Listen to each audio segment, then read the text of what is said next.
Olá, está começando mais um episódio do Pod Fametro, na verdade o 8º episódio da 7ª temporada. E nós vamos falar sobre um assunto importante. Hoje nós vamos falar sobre a profissão de educação física em transformação. Porque o que antes o profissional da educação física era associado a escolas, a academias.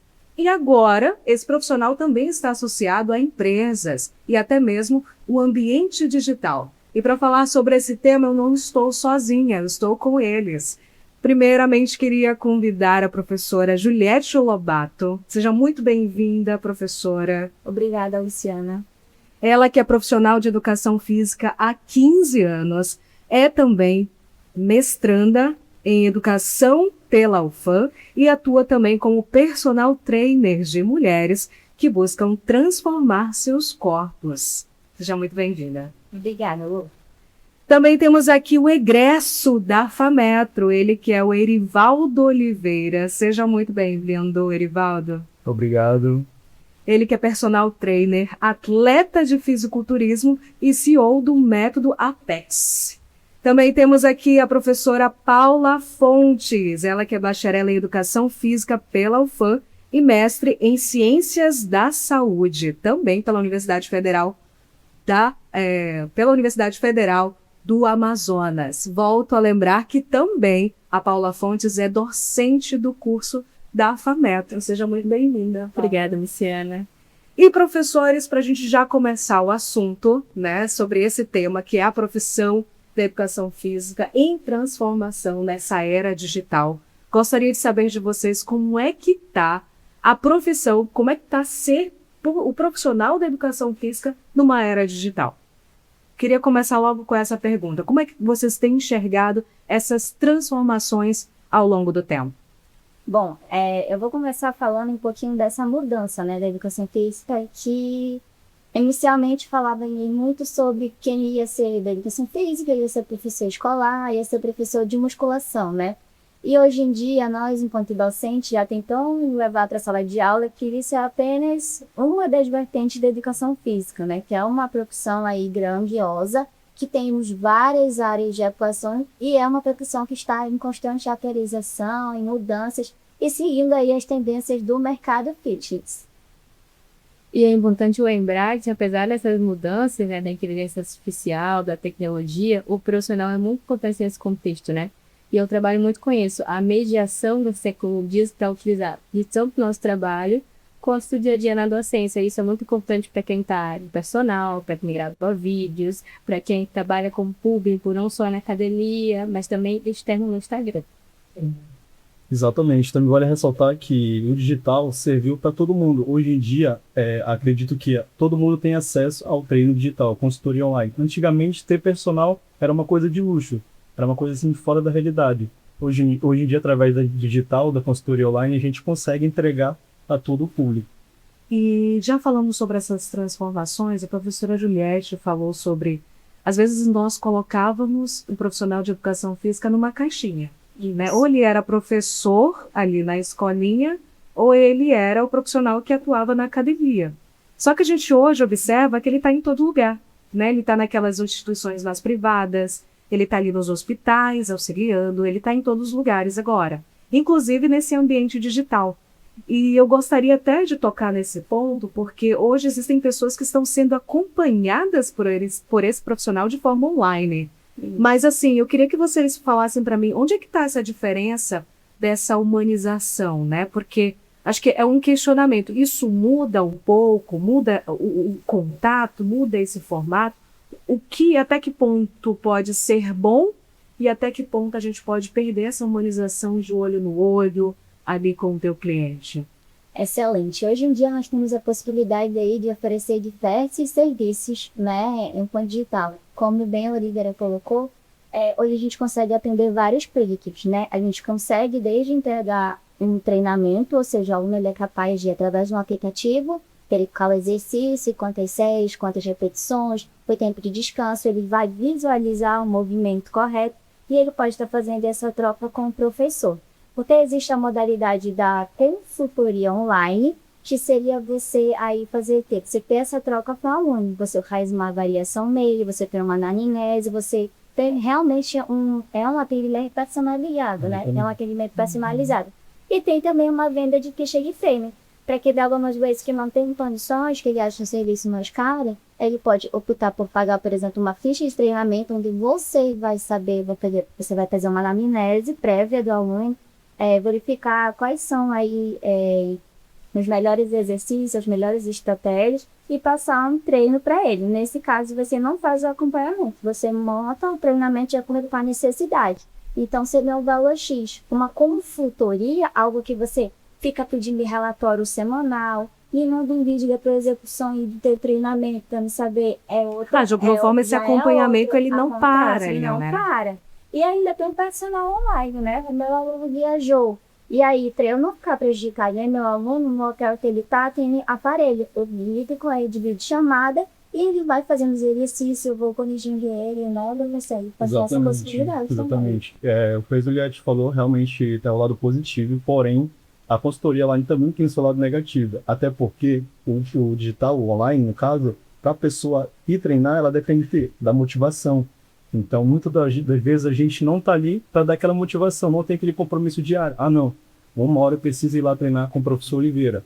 Então, querendo você acaba adquirindo essa motivação diária, né? Então, não tira o valor do profissional ali físico, né? Exatamente. Mas, enfim, pensando nisso, eu criei meu método, que se chama o método Apex, voltado para pessoas que treinam online, que querem ali uma coisa assim, mais prática, entendeu? Uma autonomia. Eu não quero compromisso diário ali com o personal trainer. Então, ela pode treinar a qualquer horário e em qualquer lugar que ela estiver. O meu método, hoje em dia, ele é um instituto online voltado para esse tipo de pessoas, onde eu busco mulheres e homens acima de 30 anos que querem o quê? Qualidade de vida. Então, em cima disso, no meu instituto você tem o meu acompanhamento de personal trainer, também eu tenho nutricionista e psicóloga. Até porque a gente entende, para você iniciar na academia, iniciar uma rotina assim saudável, você não precisa só ir lá treinar. Você tem que ter o quê? Mudar sua mentalidade. Então, às vezes, não é só ir treinar. Você precisa o quê? Preparar o seu psicológico para poder iniciar uma rotina saudável. E essa é justamente a mediação profissional. Eu tinha um exemplo prático disso que o professor fez. Trouxe o produto tecnologia, o produto atendimento online, transformou, individualizou para o contato profissional particular com o aluno. Isso é muito legal.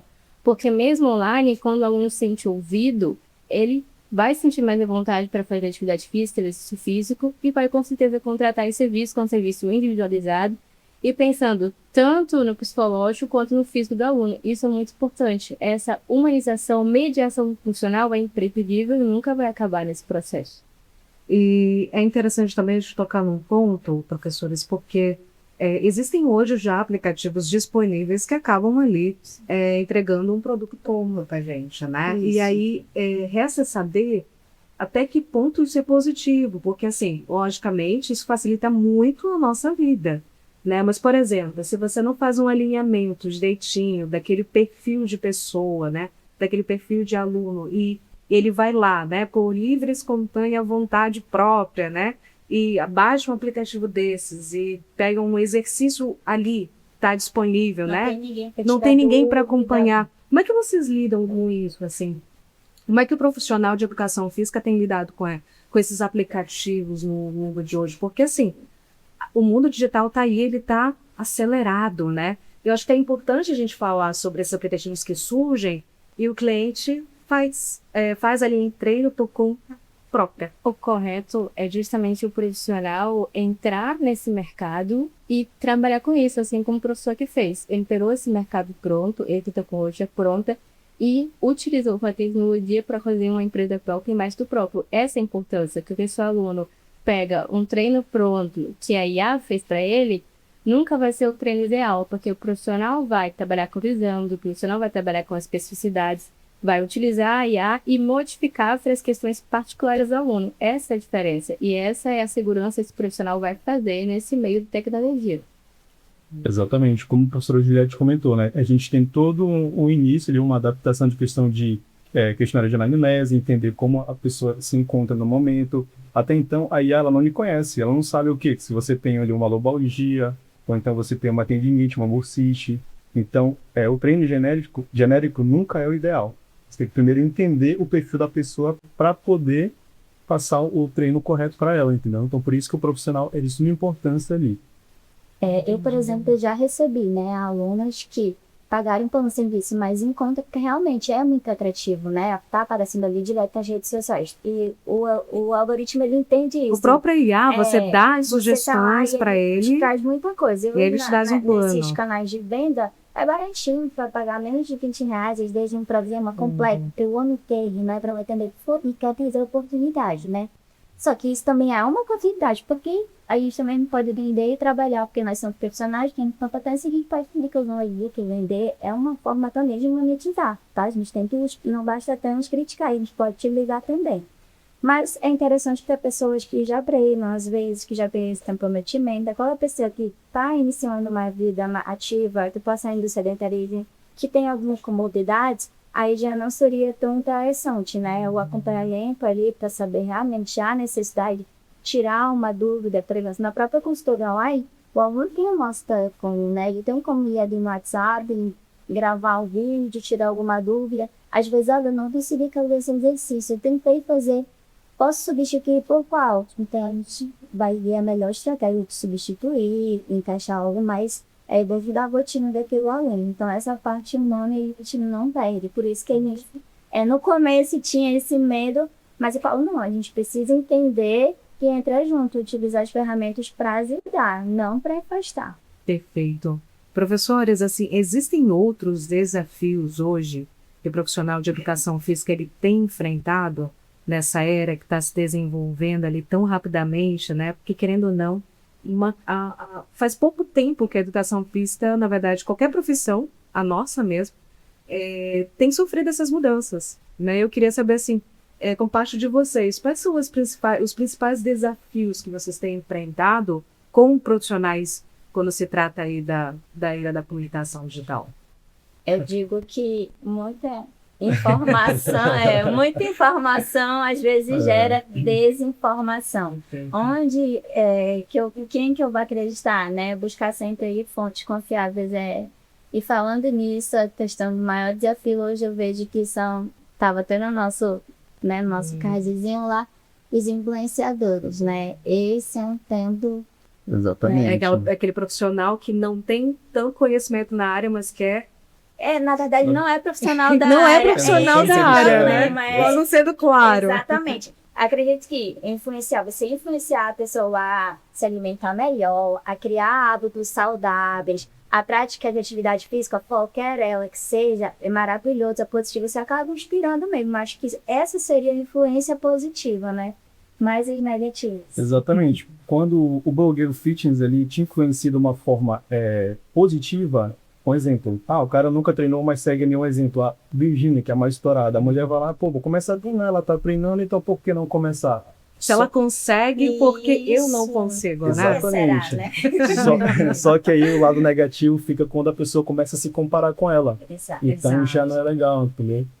Entra no método de comparação o tempo inteiro, né? Isso. E na verdade sabendo que cada corpo ele tem um metabolismo diferente, um jeito diferente de lidar com os exercícios, gente. Exatamente. E além só do treino, a gente também precisa que trabalhe o emocional. Eu sempre toco muito nisso, porque eu adianto, um exemplo, vou estar aqui treinando bastante porque eu quero me comparar com o fulano de tal. Mas, cara, o fulano de tal já está há muito tempo treinando, ele se alimenta bem, tem uma rotina totalmente diferente, ou não, o cara só tem vive disso. disciplina, às vezes, entendeu? né? Exatamente. Que às vezes a gente não tem. Exato. Então é bom a gente pegar uma referência para se inspirar e não se comparar.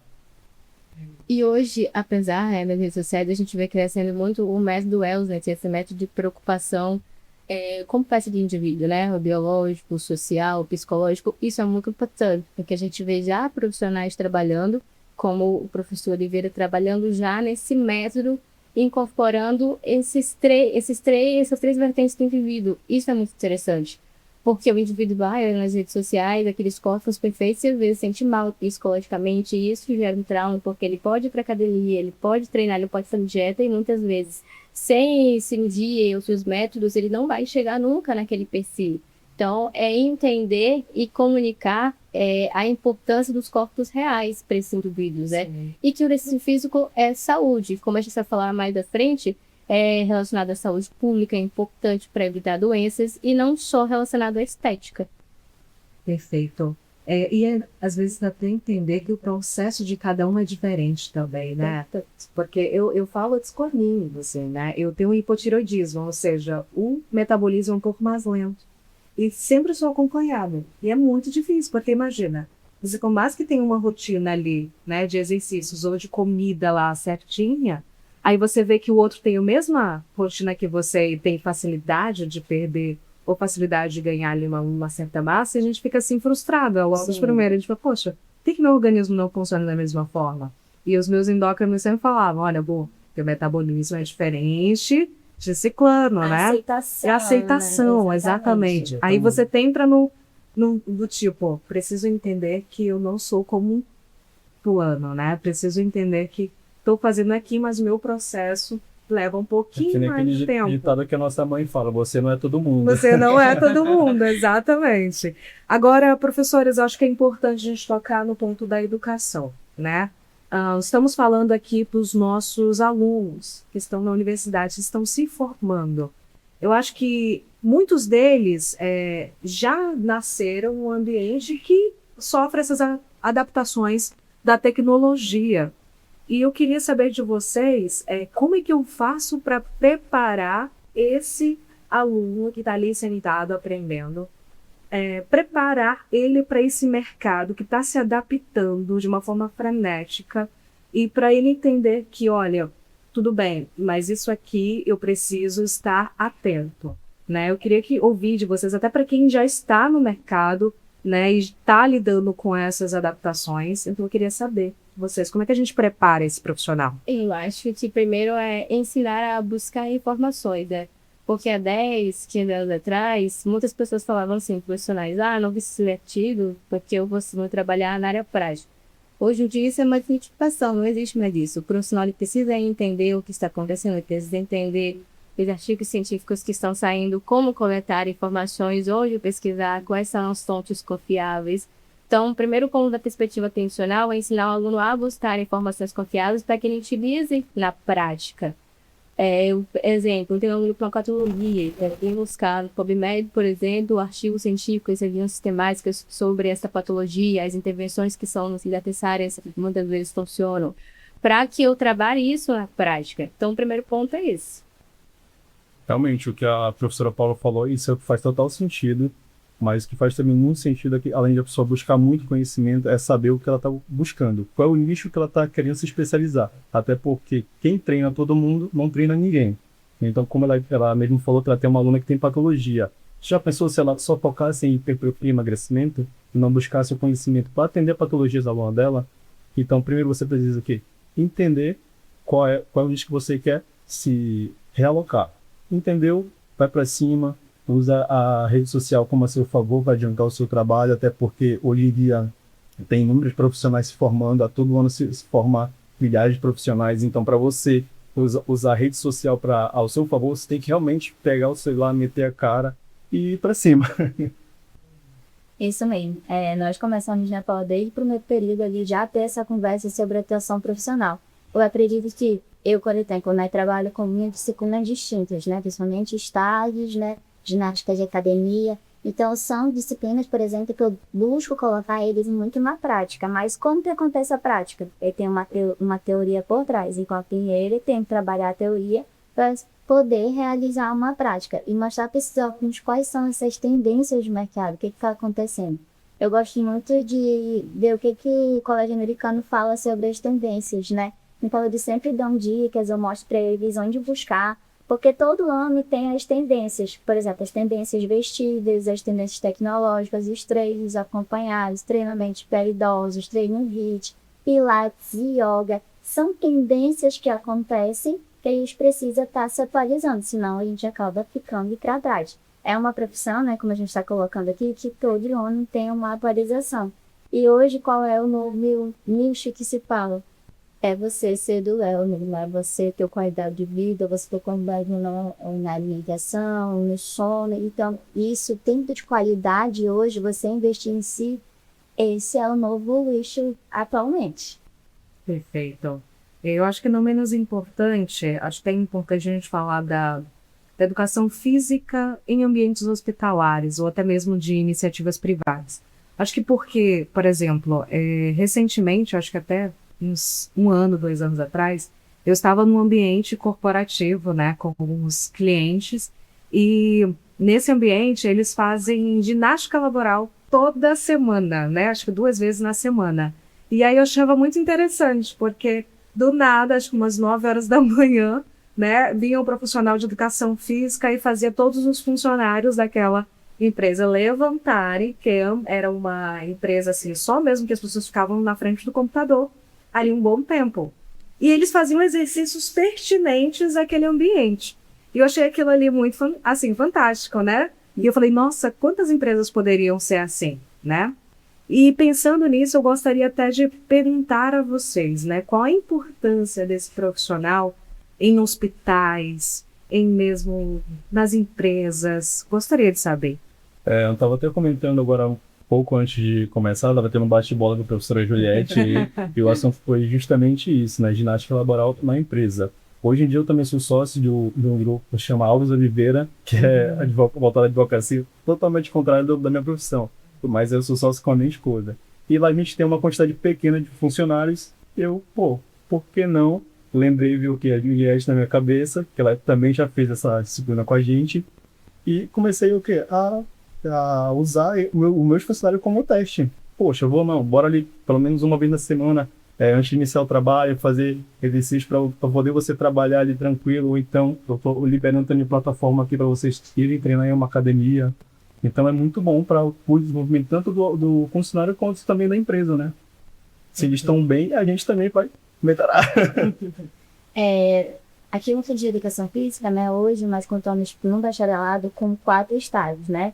O primeiro estágio é na área da recreação e lazer, então eles podem trabalhar, fazer esse estágio em qualquer área relacionada à recreação e lazer, então seja com crianças, com idosos, na que eles teriam essa perspectiva, tanto em empresas privadas quanto em públicas.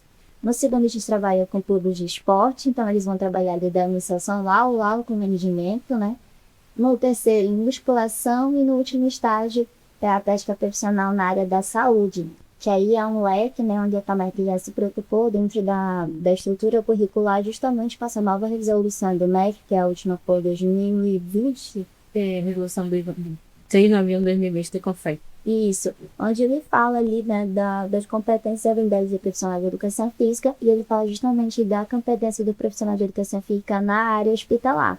Então, se a gente for procurar hoje concurso público, a gente já tem concurso público na essência para profissional formado em educação física na área de bacharelado. É muito importante saber que nós temos 2 formações que são separadas, que é a licenciatura, onde o profissional vai atuar na educação básica, né, onde ele pode fazer concurso público para o município, para o estado, e o bacharelado, onde ele vai trabalhar ali com as áreas informais de educação física, dentre elas o hospital. Então, vai trabalhar na área de reabilitação, prevenção, com vários tipos de patologia, sempre a ver com equipes multidisciplinares. Então, é uma área nova. O Coletivo Jair estudando, né, a parte de saúde coletiva é uma área que está entrando também na nossa grade agora, justamente porque a gente já está visando esse futuro, os concursos públicos, né, nessa nova demanda que está acontecendo. Temos poucos profissionais ainda temos essas dificuldades na ciência, né, em alguns hospitais, mas já temos. E, inclusive, muitos vêm de outros estados, né, para acompanhar, para pegar aí essas vagas. Então, nós precisamos ali realmente estar atento a essa nova demanda que existe hoje. E aí nós temos ali a possibilidade também na ginástica laboral, né? Tudo isso trabalhando com a questão da prevenção. Então, é de suma importância eles alunos saberem o leque que a educação física ela traz para eles. E que esse estágio do quadro é muito importante, porque o profissional, além de saber na equipe multidisciplinar, ele estuda a saúde coletiva, né? A gente sabe que é muito interessante na especificidade do nosso estado. Então, os líderes vão trabalhar no SUS, né? Ele precisa entender como é que funciona os rios, como é que funciona a cheia, como é que funciona a seca, as doenças que são mais preeminentes em cada época do ano, o professor ele vai trabalhar no interior com o ribeirinho que precisa entender tudo isso. Na disciplina de saúde coletiva, ele vai entender não só o âmbito global e nacional, mas as especificidades do Amazonas, que a gente sabe que é um dos estados que tem mais especificidades em relação à localidade, em relação à educação, à internet. Então, o indivíduo estudando isso em saúde coletiva, ele vai se preparar para trabalhar forte com a população. Isso é muito legal. Perfeito. Um dos assuntos ali para a gente ir caminhando para o final, né? Mas, enfim, eu acho que é importante a gente falar sobre isso, mas é um tema um tanto polêmico para quem está em casa. Né? Porque, assim, geralmente, né, muitas pessoas, quem está em casa vai entender o que eu vou falar aqui, mas é difícil conciliar a parte estética, performance e saúde. Muita gente às vezes fala assim, nossa, é possível isso? Dá para fazer isso? Eu consigo buscar a saúde ao mesmo tempo uma estética, ao mesmo tempo ter performance, né? E geralmente são esses um dos maiores questionamentos em casa, porque a gente fala assim, ah, não, eu tô fazendo exercício por saúde, não, eu tô fazendo exercício, né, porque eu quero ficar bonito, né? E sem cair nos excessos, sem cair naquela ideia do padrão. Muitas das vezes é o maior viés, o maior fundamento de muita gente. Que às vezes, poxa, eu quero conciliar tudo isso por causa disso, né, de um padrão específico. Ou por conta, ou às vezes aquilo ali acaba se tornando num excesso. E eu queria saber de vocês, é possível conciliar saúde, performance e estética? Então, vamos lá, professor. Primeiro eu vou dar minha experiência, né, com Sim. o meu público. Hoje em dia, a maioria são empresários. Eu costumo dizer para ele que você precisa ter o equilíbrio. Como que é o equilíbrio? Primeiro, você precisa entender se aquilo realmente faz sentido para você. Porque para você chegar numa alta performance, não é perfeito, queria chegar com BF bem baixo, você precisa o quê? Se empenhar a sua rotina totalmente, tanto nos treinos, nos carros da alimentação. E quando você meio que abdica disso, você acaba oscilando outros hormônios, também como o cortisol. Então isso pode não mexer só com a questão da tua estética, e sim também a questão da tua rotina. Como é que eu vou dizer que um empresário fazer 3 cards no dia? Entendeu? Então aí você tem que primeiro se entender qual é o cenário que você está. Você é um cara, vou dar um exemplo de mim, eu sou um profissional de educação física, eu não posso me ver relaxada. Então isso é meu portfólio. Então, obrigatoriamente, eu preciso de ver o lifestyle, entendeu? Então, o meu aluno realmente ele precisa disso ou não? Aí entender o cenário que ele está mesmo, sabe? No meu contexto, no meu nicho, né, eu treino mulheres. Então, a maioria dos meus alunos são mulheres, são mães, né, trabalham fora. Então, também tem uma rotina bem pesada. E a gente acaba tendo essa troca. Muitos começam ali pensando na saúde, pensando, né, em realmente estar bem. Eu falo, uma mãe, ela precisa se cuidar, para ela poder cuidar da família. Às vezes você quer cuidar de seus filhos, quer cuidar da casa, quer cuidar do marido, do emprego, e você se coloca em último lugar. Então, eu recebo muitos relatos dessas mulheres, né, que vêm por conta da saúde. Mas aí eu falo um vazio engano, que aí depois elas já querem a estética, né? Eu falo, a estética ela vem como conselho, não tem como, é um bônus, né? Então, olha, eu já quero melhorar aqui, o bracinho ali, a barriga aqui, então já são exigentes, né? Começam toda bem humildezinha, né? bem básica a saúde, pô, tudo mentira, né? Mas eu falo para elas que a estética ela é um bônus, né? E que só de você estar ali, você conseguir 40 minutos, 50 minutos do seu dia para você tirar para você, pro seu tempo de qualidade, já é maravilhoso, que ali não tem ninguém te chamando, te cobrando, te pedindo nada. Eu falo, deixa o celular um pouquinho aí e se conecta com você no seu exercício. Faz ali como se fosse bioterapia. Não é terapia, mas a gente fica que é terapêutico, porque você sai dali renovada, pronta para o seu dia, para iniciar o dia, ou para dar continuidade, né, ou para finalizar o dia. Então, assim, a gente procura realmente colocar cada um dentro da sua realidade, não se comparando. É claro que eu sei que não precisa fazer cardio, eu sei que não precisa treinar musculação, e às vezes ele não tem esse tempo. Então a gente tem que tentar adequar, facilitar esse treino para que ele consiga ali cumprir alguma coisa que vai ser benéfico para ele. Mas como o Oliveira bem citou, não tem um das ilhas que ele faz um cardio, ele levanta amanhã e treina forte à tarde, porque o tempo não permite isso. Então eu falo, qual é a tua prioridade? vamos manter uma constância. Se você treina comigo hoje, amanhã, todo enquanto tu possa encaixar para fazer 20 minutos, 30 minutos, então são hábitos que a pessoa vai adquirindo, são pequenos ganhos, né? Que às vezes, poxa, eu consegui fazer na minha casa 15 minutos de bicicleta, ela fica feliz da vida porque era algo que ela não conseguia antes. Então são essas pequenas vitórias, esses pequenos detalhes de, eu consegui dormir melhor, eu não sinto mais tanta dor na costa como eu sentia quando eu iniciei. Então, às vezes, nem sempre é pela estética. Às vezes, realmente, você se sentir bem consigo mesmo, não sentir dor, que acho que é uma das piores reclamações é a dor. Eu falo, quando você deixa um sem dor, ele já te ama para sempre, né? Já fideliza ali, né? Então, o que vem depois, o ganho de massa muscular, aí sim, aí é algo que você tem que ir conscientizando como a aos poucos, professora né? comentou sobre a questão dos hábitos saudáveis, praticar ali uma boa alimentação, tem uma rotina de cardio mais ou menos uns 3 vezes na semana e o treino constante, ele obviamente vai ter um bom resultado. Entendeu? Então realmente a estética ela vem de bônus.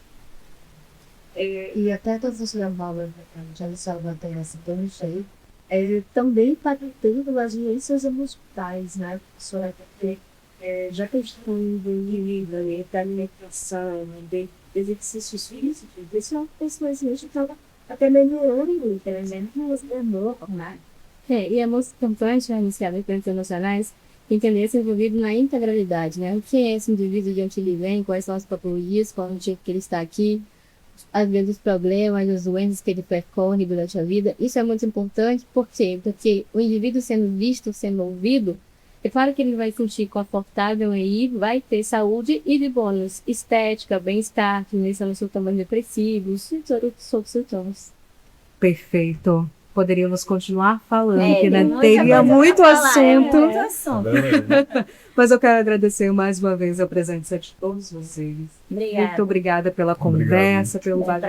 bate-papo. Foi muito bom.